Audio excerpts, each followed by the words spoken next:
आज हम पढ़ेंगे वाक्य भेद। बच्चों, आपको वाक्य के बारे में आपने पिछली कक्षाओं में ही पढ़ा होगा।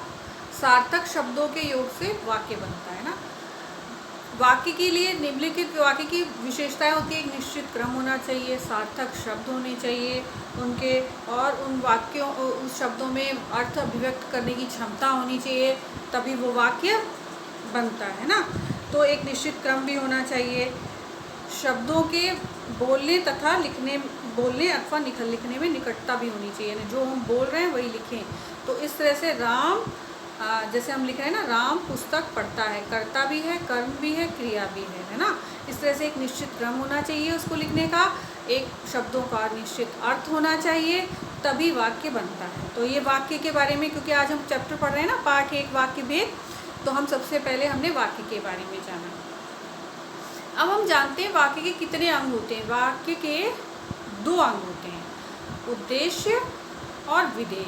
जैसे इंग्लिश में होते हैं ना, सब्जेक्ट और प्रेडिकेट। तो उद्देश्य में वाक्य में जिसके बारे में कुछ कहा जाए वो तो उद्देश्य होता है, और विधेय जिस उद्देश्य के बारे में कहा जाता है उसे विधेय कहते हैं। तो राम जाता है, राम तो यहाँ उद्देश्य हुआ, और विधेय हुआ जाता है, उद्देश्य और विधेय। अब हमें जो मेन हमारा 10th क्लास के लिए इम्पोर्टेंट है वो है वाक्य भेद। तो हमने वाक्य के बारे में जान लिया, वाक्य के अंगों के बारे में। ये तो सिर्फ एक भूमिका थी, मेन हमें पढ़ना है वाक्य भेद। तो वाक्य भेद में वाक्य 3 प्रकार के होते हैं, सरल वाक्य, संयुक्त वाक्य और मिश्रित वाक्य। सरल वाक्य वो होते हैं जिसमें एक कर्ता होता है, कर्म होता है, क्रिया होती है, क्रिया विशेषण होता है। तो इनमें से कुछ पद होते हैं या कुछ पद नहीं भी होते, एक सिंपल सा वाक्य होता है, उसे हम सरल वाक्य कहते हैं। इसमें एक ही क्रिया होती है ना। तो ये सरल वाक्य होते हैं। जैसे राम जाता है, राम पुस्तक पढ़ता है, राम कर्ता हुआ, पुस्तक कर्म हुई, क्रिया पढ़ना हो गया। तो राम पुस्तक पढ़ता है, ये सरल वाक्य हो गया। राम विद्यालय जाता है, ये सरल वाक्य हो गया। मैं वीडियो देखता हूँ, ये सरल वाक्य हो गया। मैं हिंदी पढ़ता हूँ, ये सरल वाक्य हो गया। तो सरल वाक्य यानी एक सिंपल सा वाक्य सरल वाक्य होता है। तो हमें एग्ज़ाम में 2 तरीके से पूछा जाता है, या तो एक वाक्य दे दिया जाता है और उसे बताना होता है कि ये वाक्य कौन सा है, तो हम देख करके बताते हैं कि भाई ये वाक्य सरल है ना। या फिर हमें सरल वाक्य दे दिया जाता है और कहा जाता है इसको संयुक्त वाक्य में परिवर्तित करिए। तो अब हम जब संयुक्त वाक्य में, तो तभी परिवर्तित कर जाएंगे ना, कर पाएंगे तब जबकि हमें संयुक्त वाक्य के बारे में पता हो। तो संयुक्त वाक्य किसे कहते हैं? संयुक्त वाक्य में 2 या 2 से अधिक स्वतंत्र उपवाक्य किसी योजक या योजक समुच्चय बोधक पद से जुड़े होते हैं। 2 या 2 से अधिक वाक्य होते हैं, स्वतंत्र उपवाक्य होते हैं, और वो किसी समानाधिकरण योजक पद से जुड़े होते हैं। तो और उपवाक्यों में समानाधिकरण का संबंध रहता है। स्वतंत्र उपवाक्य भी संपूर्ण अर्थ का बोध कराने में समर्थ होते हैं। जैसे 2 वाक्य होते हैं, दोनों वाक्यों को अगर अलग अलग भी कर दिया जाए तो भी वो पूर्ण अर्थ का बोध कराने में समर्थ होते हैं, जो संयुक्त वाक्य होते हैं। 2 वाक्य होते हैं, समुच्चय बोधक से जुड़े होते हैं, और वो दोनों स्वतंत्र होते हैं, अलग अलग भी अर्थ का बोध कराने में समर्थ होते हैं। संयुक्त वाक्य के बारे में ये आपको जानना चाहिए। अब हम सबसे ज़्यादा कहा गया है ना इसमें कि 2 वाक्य होते हैं, तो हम जान गए भाई राम जाता है, श्याम जाता है, 2 वाक्य हो गए। राम विद्यालय जाता है, राम खाना खाता है, 2 वाक्य हो गए। पर ये समुच्चय बोधक क्या है, इसके बारे में हम जानें। तो समुच्चय बोधक जिन शब्दों की वजह से 2 या 2 से अधिक शब्द या वाक्यांश एक दूसरे से जुड़े होते हैं, वो समुच्चय बोधक कहलाते हैं। और इसके योजक पद कौन से होते हैं? किंतु, लेकिन, पर, इसलिए, या, अथवा, तथा, और। समुच्चय बोधक बच्चों समझ में आ गया? जिन शब्दों की वजह से 2 या 2 से अधिक शब्द या 2 से अधिक वाक्यांश जुड़ते हैं, उन्हें हम समुच्चय बोधक कहते हैं, और उसके योजक पद ये हैं।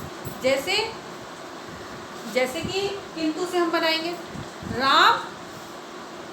राम ने मेहनत की किंतु वह पास नहीं हो पाया। राम विद्यालय गया लेकिन वह समय से नहीं पहुंच पाया। वे दिल्ली गया पर वह सामान नहीं खरीद पाया, इसलिए वह पढ़ा नहीं, वह हाई स्कूल में पढ़ा नहीं, बिल्कुल पढ़ा नहीं, वह हाई स्कूल की परीक्षाओं में बिल्कुल हाई स्कूल की परीक्षा में पढ़ा नहीं, इसलिए वह फेल हो गया, है ना। तो ये वाले समुच्चय बोधक हैं, इनकी समुच्चय बोधक शब्द हैं, इनकी मदद से ही दो वाक्यों को हम जोड़ते हैं संयुक्त वाक्य में। तो संयुक्त वाक्य का भी यही है। संयुक्त वाक्य में भी अगर आपको एक वाक्य दे दिया जाएगा और उसको आपको पहचानना होगा कि कौन सा वाक्य, तो आप लिख देंगे संयुक्त वाक्य। या फिर आपको एक सरल वाक्य दे दिया गया और उससे बता दिया गया कि आप इससे संयुक्त वाक्य बनाइए। एक सरल वाक्य आपको दे दिया, उससे आप संयुक्त बनाइए। तो जैसे कि सरल वाक्य कौन सा मैं आपको दूं, मैं विद्यालय जाकर पढ़ाई करता हूँ। अब इसमें संयुक्त बनाएंगे, मैं विद्यालय गया और मैंने वहाँ पढ़ाई की।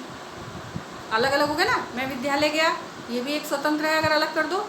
मैंने वहाँ पढ़ाई की, ये भी अलग एक अर्थ दे रहा है, मैंने वहाँ पढ़ाई की, है ना। तो ये आपका संयुक्त वाक्य होगा जिसको आपने सरल से संयुक्त में किया। अब संयुक्त वाक्य हो जैसे मैं विद्यालय गया और मैंने वहाँ पढ़ाई की।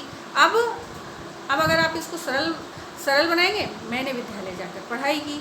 इस तरह आपको चेंज करना भी आना चाहिए, ये चेंज करना भी आपको सीखना चाहिए।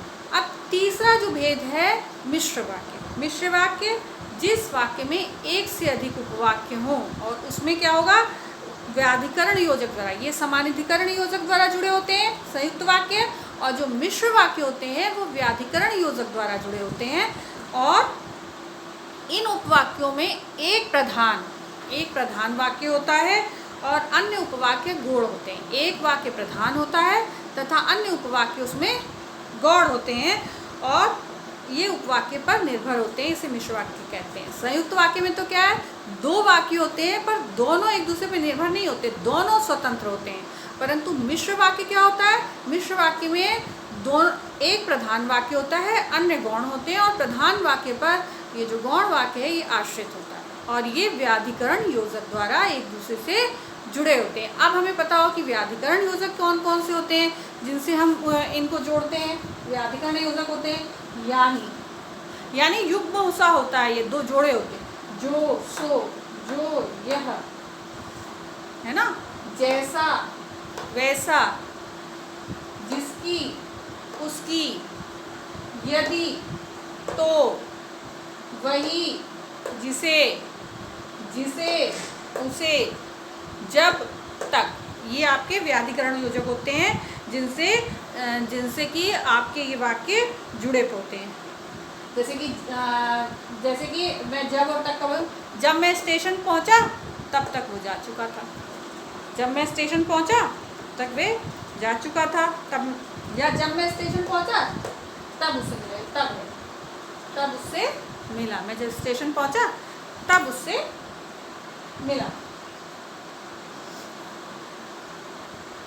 अब यदि मैं मेहनत करूंगा तो मैं पास हो जाऊंगा, है ना। इसमें एक आपका प्रधान है और एक आश्रित है।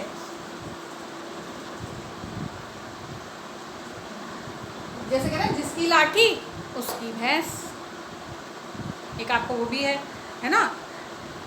तो इस तरह दोनों उससे जुड़े होते हैं, दोनों, जो काम करेगा सो फल पाएगा, जो कर्म करेगा सो फल पाएगा, है ना। जो मेहनत करेगा सो पास होगा, है ना। जैसा करोगे वैसा भरोगे। तो यहाँ पर व्याधिकरण योजक होता है, एक प्रधान वाक्य होगा और एक आपका गौण वाक्य होगा। अब अगली वीडियो में आपको मैं बताऊंगी कि आप प्रधान और गौण वाक्य को कैसे पहचानेंगे, कि कौन सा प्रधान वाक्य है, कौन सा गौण वाक्य है। और तब तक आप सरल वाक्य के कुछ वाक्य पढ़कर देखिए, संयुक्त वाक्य पढ़कर देखिए और मिश्र वाक्य पढ़कर देखिए। फिर मैं आपको अगली वीडियो में ये बताऊंगी कि आपको मिश्र वाक्य को कैसे पहचानना है, कि कौन सा प्रधान वाक्य है और कौन सा गौण वाक्य।